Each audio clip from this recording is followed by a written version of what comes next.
que é o seu reitor atual, que está presente conosco hoje aqui, o professor Batista Gaugione, para quem eu peço uma salva de palmas, né, que a câmera mostra. Né. Ele já informou previamente que não pode permanecer todo o tempo conosco, é uma visita de cortesia, mas numa universidade, quando o reitor faz uma cortesia, é uma deferência institucional e mostra o compromisso da instituição com aquele grupo de pessoas, com aquela área de conhecimento, com aquele campo de saber, com o evento que está acontecendo. Então, por certo, todos nós estamos prestigiados com a presença do professor Batista durante essa sessão. Né? E vamos ouvir agora, então, o professor Armando Villarroel, o homem que veio do frio, né? Veio lá dos Estados Unidos, especialmente para estar conosco hoje aqui, e que tem uma experiência maravilhosa, né, já de quase 4 décadas de educação à distância. 4 décadas? De educação à distância, né, construindo competências e formação com toda a América e compartilhando conosco, vai decantar aqui um pouco do seu saber. São 5 décadas. De experiência. Eu falo portunhol, eu falo espanhol, eu vou tratar de falar em português. Eu estou estudando português e agora estou em 2º grau de educação elementar. Estou conjugando os verbos estar e ser. Mas eu vou tratar, eu agradeço a paciência de vocês. Eu estou convencido também que nós temos que falar português e temos que falar espanhol. Essa é a única maneira de uma comunicação verdadeira entre Brasil e os vizinhos que falam português. Agora eu vou fazer uma apresentação do consórcio CREAGE. Eu trabalho para esse consórcio, consórcio que tem 15 anos, não, 15 décadas, 15 anos. Mas eu quero começar dizendo que eu estou impressionado por os projetos do Ministério da Educação. Pessoalmente, eu tive a oportunidade de trabalhar em um projeto de capacitação docente em 92, financiado pela Agência Canadense de Desenvolvimento Internacional em Mato Grosso. Eu vejo, em pouco tempo, avanço conceitual e também uma projeção muito mais realista das possibilidades de emprego da tecnologia. Parabéns para vocês. Eu penso que vocês estão bem encaminados. Próxima. Estamos orgulhosos de trabalhar com vocês. Eu vou tratar de apresentar rapidamente minhas telas. A estrutura da apresentação, próxima. Também não vai ser 30 minutos, eu vou tratar de fazer a minha apresentação um máximo de 20 minutos. Uma breve introdução, a próxima tela. Antecedentes que estamos fazendo, que somos, como operamos. Uma apresentação breve de nossa membresia e também que hemos feito bem. Sabemos que hemos feito muitas coisas mal e não hemos aproveitado muitas coisas, mas é interessante poner ênfase na parte positiva de nossas atividades. Rapidamente, fui criado como um projeto de cooperação internacional, financiado por 3 organizações. A Agência Canadense para o Desenvolvimento Internacional, a Organização dos Estados Americanos, a OEA, e a Organização Universitária Interamericana. E em 94, projeto internacional concluiu, a organização foi constituída como uma organização não lucrativa, que foi sediada em Estados Unidos en una universidad llamada Penn State University. Otros antecedentes rápidos. Estamos ahora trabajando desde el 2003 en la Florida, en Miami. Próxima.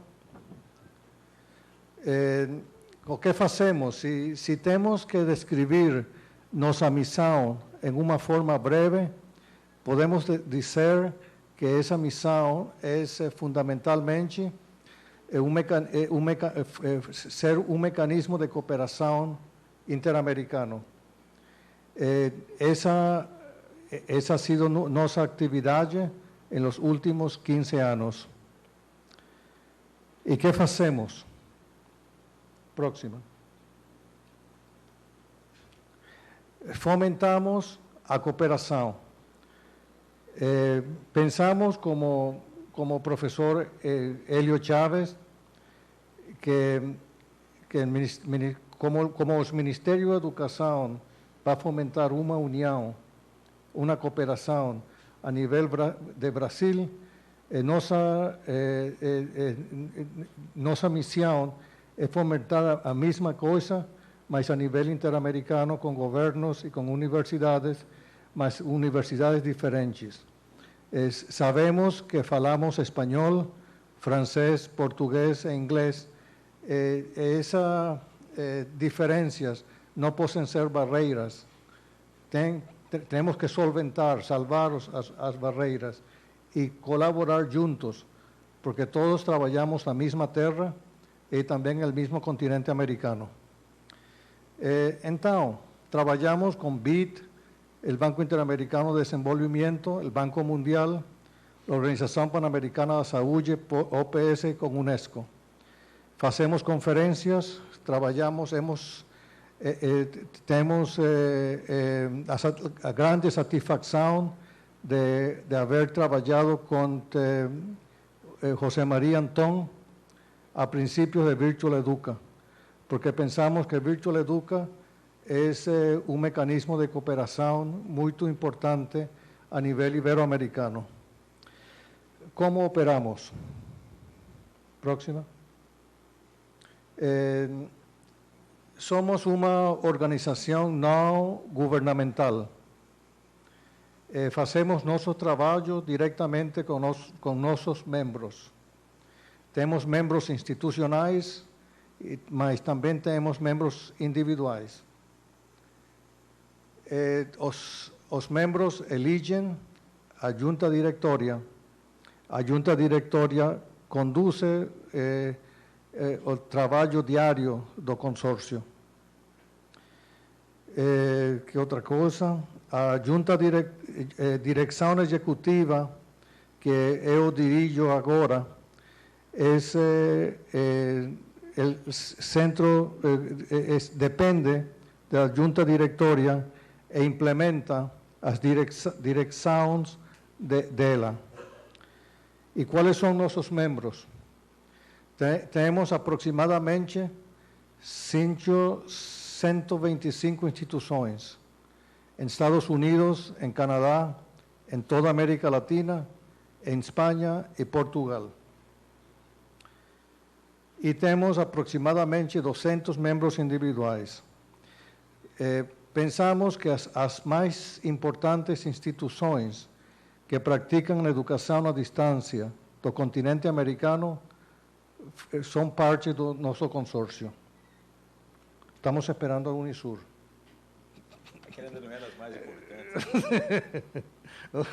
Okay. Rápidamente, a junta directoria. A presidenta do CREAD está aqui.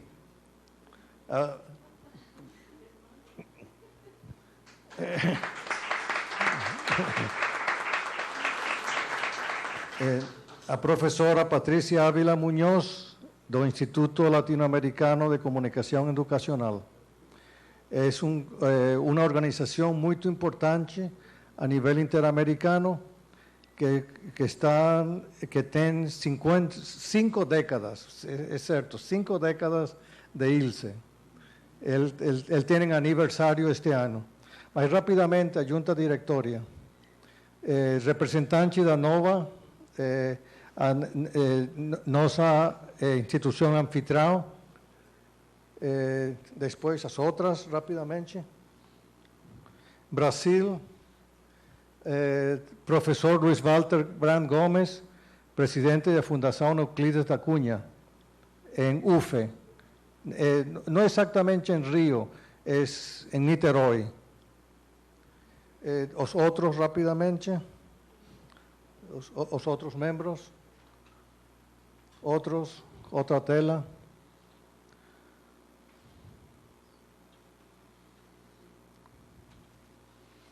E temos 3 diretórios regionais. A professora Marlene Blois, que é uma professora brasileira de muita experiência, é a coordenadora do escritório regional em Rio. Ela trabalhou muito com Paulo Freire. Mas continuamos rapidamente.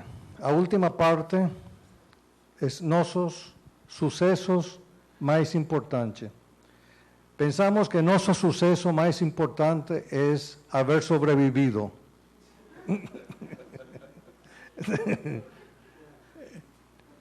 No, hemos sobrevivido por 15 anos. É uma tarefa bastante difícil. Porque não temos subvenções diretas de ninguém. Isso nos dá muita mais liberdade e flexibilidade. Mas temos que procurar nossos próprios recursos. Em muitas oportunidades não é fácil, como a presidenta conhece muito bem. Okay. Então,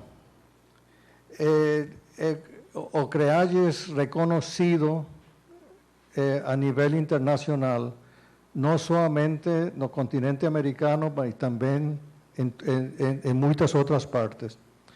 Eu vou concluir apresentando algumas atividades práticas, concretas, do que nós estamos fazendo. Estamos trabalhando com a Organização Pan-Americana da Saúde, o Banco Interamericano de Desenvolvimento e também com a Unesco, o escritório de Unesco em Caracas, ¿cómo se llama? YESALC. Hemos trabalhado com o Ministério da Educação de Chile em capacitação de professores, em tecnologia educacional e também em capacitação de professores de língua inglesa. Que o governo de Chile tem um programa de capacitação em inglês muito importante, porque eles veem a inglês como uma ferramenta para os projetos de abertura econômica para a União Europeia e também com o mercado comum de América do Norte. Também temos centro de qualidade.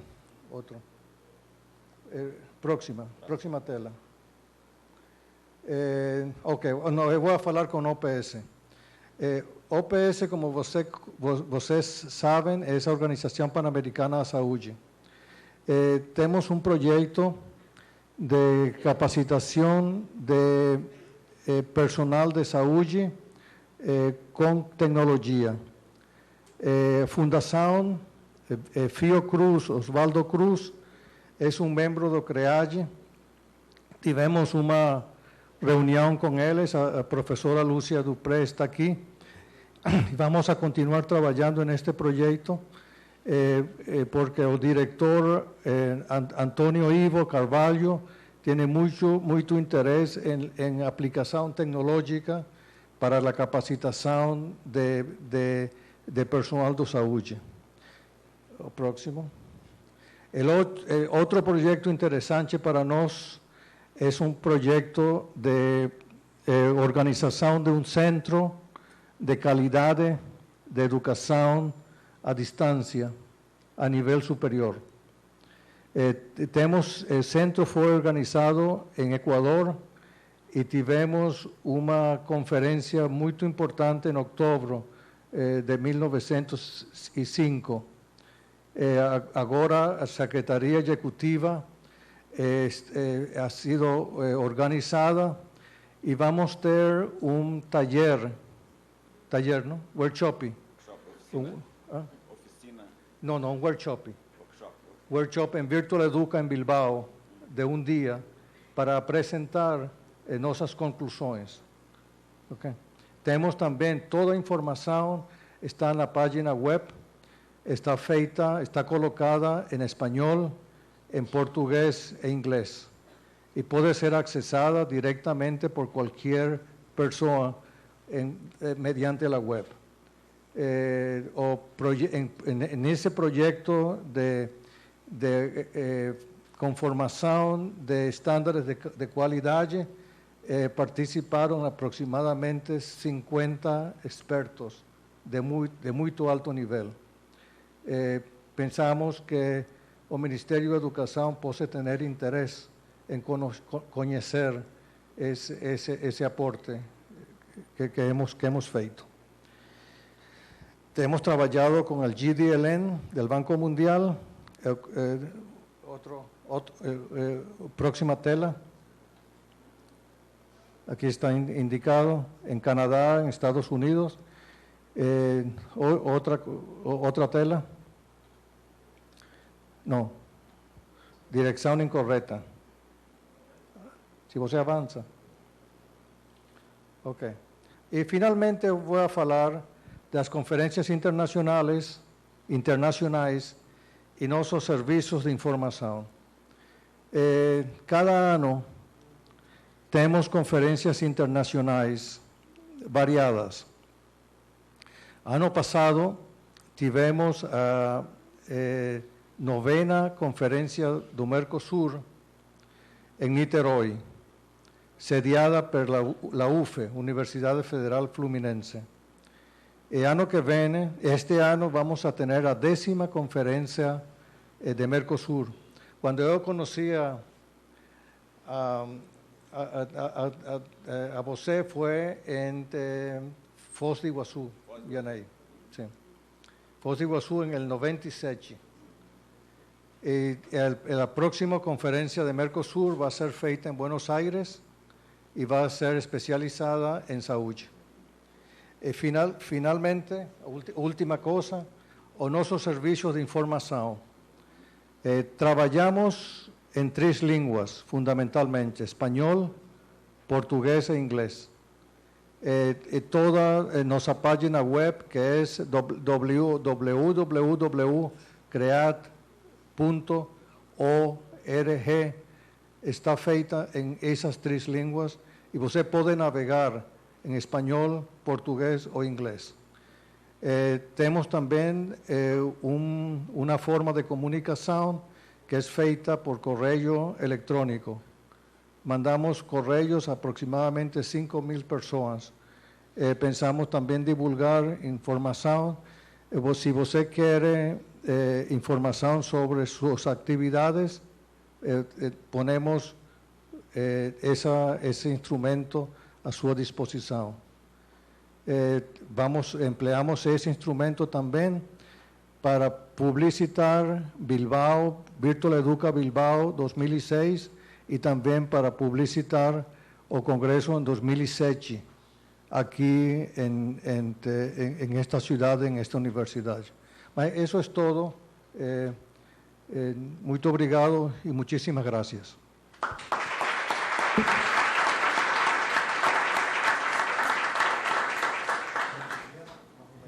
Eu queria fazer um elogio aqui ao professor Armando, porque a tradição é que os professores de língua espanhola, de origem de língua espanhola, não aprendam a falar o português, porque para nós brasileiros é fácil de compreender, né? Então, a nossa facilidade da compreensão os leva a um conforto em permanecer no próprio idioma E eu tenho testemunhado o professor Armando, nos últimos anos, de um esforço de aprender o português. Eu acho que isso é um sinal de respeito com a nossa identidade. Então, eu fiquei muito contente com a sua... Muito obrigado, porque para você foi uma tortura. Não, por certo que não foi. Nós vamos ter ainda uma segunda parte da mesa com outros conferencistas. Mas eu acho que, para não esvaziar muito o tema que foi apresentado agora, seja participação em consórcio como o CREADES, seja um alinhamento, uma adesão ou uma crítica às políticas públicas do Ministério da Educação, eu acho que nós poderíamos, Ítalo, querido, poderíamos abrir 10 minutos para um pequeno debate aqui? Poderíamos, então? Tá. Então, como nós estamos sendo assistidos pela televisão, eu queria que as perguntas fossem feitas no microfone, para quem está em casa, para quem está nos auditórios, também pudesse ouvir a pergunta. Pode ser assim, então? Tá? E dizer o nome também, quem vai falar. Primeira pergunta, quem vai fazer? Professor Heitor Gorgulino, ao lado ali do professor Batista. Por gentileza, professor Heitor Gorgulino. O professor... Está ligado? Não. Ligar em cima. Tem uma chave de segurança. Agora está ligado. O professor Hélio falou da Universidade Aberta do Brasil, mas não falou um pouquinho mais em que ponto estamos nesse aspecto, porque a Universidade Aberta é um sonho que há muitos anos acalentamos. Aqueles mais velhos como eu se lembram do relatório que foi feito para o governo brasileiro sobre a Universidade Aberta, nos tempos que eu estava no Ministério da Educação, vão fazer exatamente 30 anos atrás. Mas que agora estamos vendo a criação da Universidade Aberta. Então, por favor, fale um pouquinho sobre ela. Professor Hélio, por gentileza. Bom, o projeto da UAB, como nós carinhosamente chamamos no âmbito do MEC, ele se encontra em duas etapas. Uma primeira etapa do projeto piloto, que é a implantação de um curso de graduação em administração à distância em 19 estados da federação, com a parceria do Banco do Brasil e instituições federais. Então, a ideia é ofertar até 10 mil vagas para a população em geral. Então, nós vamos ter um processo seletivo no mês de maio, agora, final de maio, e o curso deve efetivamente começar no mês de junho, por volta do dia 19. Então, esse projeto piloto ele vai balizar as atividades da futura Universidade Aberta, que, como eu disse, não é mais uma instituição, é um sistema que vai se consolidar por uma rede de polos nacionais. Serão polos ofertados pelos municípios, e, nesse aspecto, nós recebemos muitas críticas dos prefeitos, dizendo o seguinte: mas a educação superior é incumbência, né, da esfera federal. Como é que vocês nos repassam essa incumbência? Sob a argumentação de que a Constituição coloca isso claramente. Daí, nós precisamos ler com mais carinho as nossas leis, as nossas regras, para entender bem o jogo político que está por trás. Na verdade, é ação prioritária do município na educação básica. Isso não quer dizer que ele está isento de atuar nos outros níveis. E a própria LDB, para tirar esse equívoco de entendimento da Constituição, colocou no seu artigo 5º, parágrafo 4º, que o município deverá atuar nos níveis posteriores, uma vez universalizado o ensino básico. E é nessa linha que nós pretendemos trabalhar, com adesão colaborativa, não é por imposição.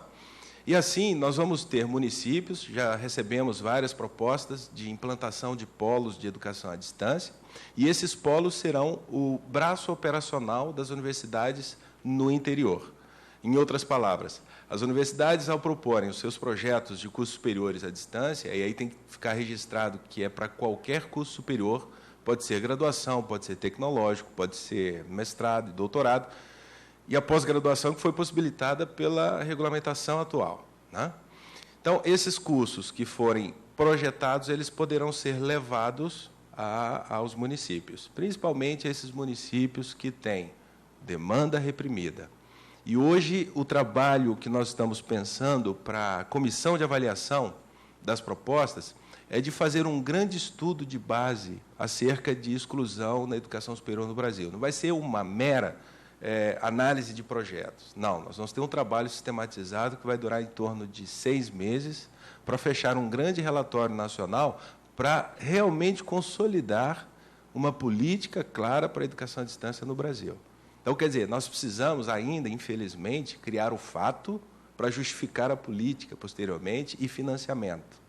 Mas é o caminho que nós pretendemos. Quer dizer, é um jogo estratégico aí também de nossa parte. E, nesse aspecto, o secretário Ronaldo Mota ele está muito motivado, o ministro Fernando Haddad também tem recebido todo o apoio do presidente, que nos sinaliza sempre, não se preocupem com a questão de financiamento, porque esse sistema UAB ele vai ter que funcionar a partir de março de 2007. Então, é a regra que foi imposta, e eu acredito que é um projeto de nação.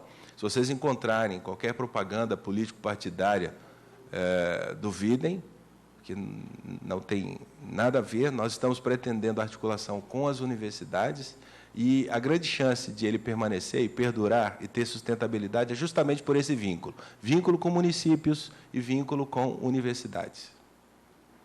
Muito obrigado, professor Hélio. O professor Vítor Urrunaga, do Peru, levantou a mão, quer fazer uma pergunta, por gentileza. En los días que he estado aquí, he escuchado algunos comentarios. Lastimosamente no hablo portugués. Yo espero que en el 2007 poder conversar con ustedes en portugués, en el Virtual Educa 2007. He escuchado muchos comentarios sobre la aceptación de los certificados y los diplomas que resultan de un proceso de educación a distancia. Nosotros hemos tenido en Perú un proceso también difícil para el tema de educación a distancia. Hace 2 años salió la nueva Ley General de la Educación y considera que existen 3 formas válidas de realizar el proceso educativo en todos los niveles. Uno es el acto presencial, el otro es el acto a distancia y el tercero es el mixto, presencial y a distancia. De tal manera que ahora, porque teníamos esa resistencia también de las instituciones que dan empleo, las instituciones que dan recursos a los diplomas de educación a distancia. Y ahora, en los diplomas, ya nos sale cuál es el origen del curso que uno llevó. Y de esa manera se está resolviendo esa resistencia, pues ya están siendo aceptados los diplomas, y la resistencia que había a la educación a distancia. Entonces, la pregunta es, ¿qué se está haciendo en Brasil con respecto a todos esos comentarios que hemos escuchado estos 3 días sobre la aceptación de los diplomas y los resultados de educación a distancia? Obrigado, professor Vitor. Professor Hélio, por gentileza. Professor Vitor, essa questão ela foi tratada há aproximadamente 10 anos com um certo grau de racionalidade do Conselho Nacional de Educação, que colocou que nenhum curso feito à distância poderia ser revalidado aqui no Brasil. Porque, pela nossa lei, pessoas que fazem cursos em instituições fora do Brasil, instituições estrangeiras, elas têm que trazer o diploma para ser revalidado em uma instituição que tem o curso equivalente no Brasil. Pode ser uma instituição pública ou privada. A ideia é que haja o curso equivalente. Naquela época, isso era feito basicamente para os cursos presenciais, pelos idos de 1996, etc.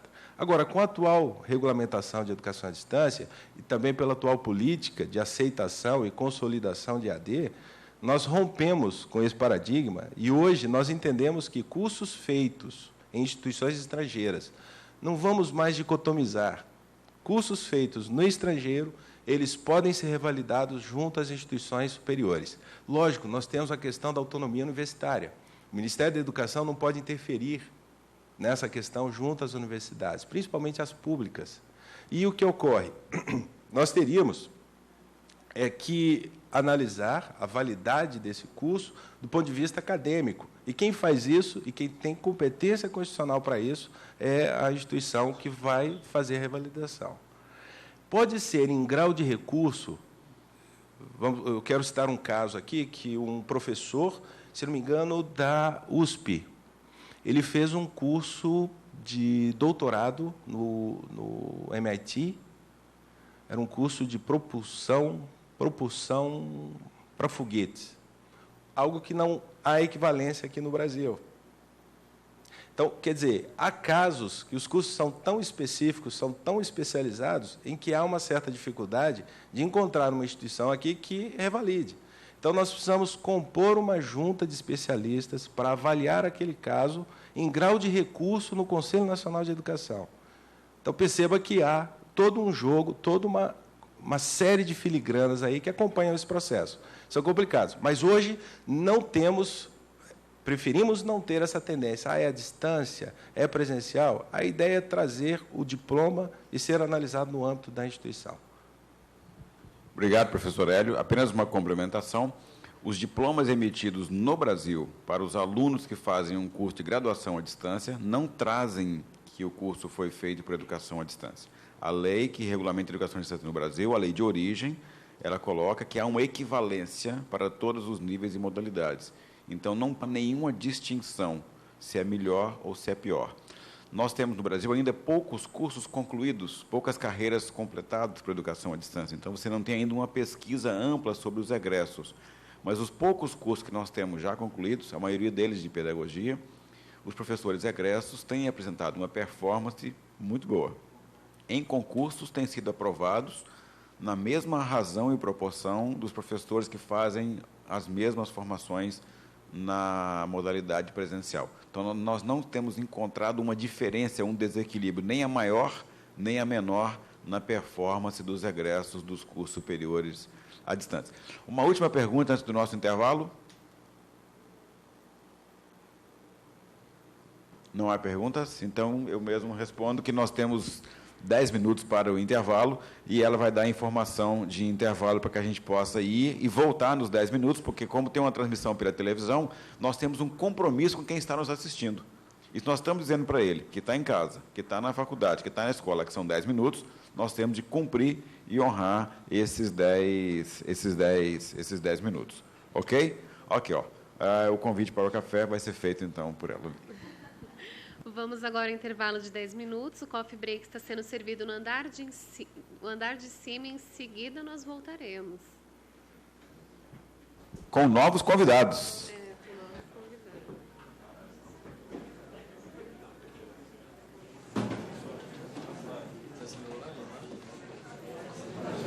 Com novos convidados.